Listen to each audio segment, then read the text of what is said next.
All right, let's go to the next layer. So now we're gonna put the bumper and the wheels to our car. By the way, my daughter just walked by and said to me when she saw this that it looked amazing so far. So I've already squeegeed it, so I'm actually ready to, so squeegee again, you would go like this, really hard. I'm ready to pull it. Remember again, you got 3 layers of paper. You have a white layer, and that's all I want. I don't want any blue pieces up here. If they come up like a tire piece, just gently stick it back down like that. See? And that's it goes.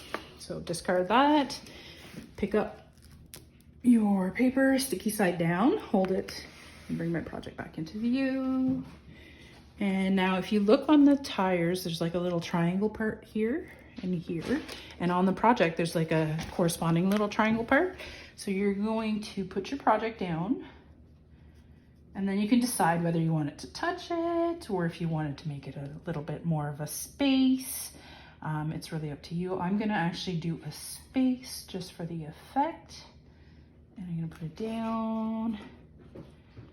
And that looks really good to me. So I'm gonna push it down, take my squeegee just on the plastic, watch the white and the red that you've just painted.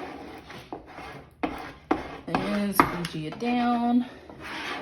There we go. Now I'm going to pull up the clear plastic layer. I have had clients in workshops forget to pull it up, and then they're painting, and then you have to redo it because, well, it turns out you didn't actually paint in the right spot. So clear paper only, the blue staying stuck down. I'm pulling it off. Again, just discard that. Put that over there. And then I'm going to do the same paint treatment that I did before for the red. So here I'm actually going to use the leftover red brush that I had, just because I like to save brushes and I go through a lot of sponges, right? So I'm gonna, this time I'm gonna take my blue back out and my black. I'm sorry you guys can hear my cats in the background. Apparently it's playtime. I had to pick my battle. It was either when the kids were all running around or the cats. So I chose cats. So take your sponge into the glue and wipe off the glue. And again, sponge down your stencil around the edges. I just do the whole thing. Some people just do the edges, just because technically this is sort of like a first layer. It's really only important around the edges, but if you, for consistency's sake, want it, then you can just put it everywhere. So here, I'm actually gonna use green tape because I know myself well enough to know that I'm likely gonna end up painting black somewhere up there. So I'm gonna take my green tape and I'm actually gonna just put my green tape down. And that way I know where I can paint without any issue.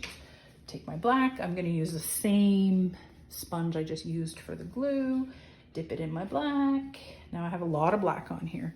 So I'm gonna put the black to the side and it's gonna probably take several layers just like the red. But the first layer is always a thin layer. So I'm just gonna sponge it down and sponge it down.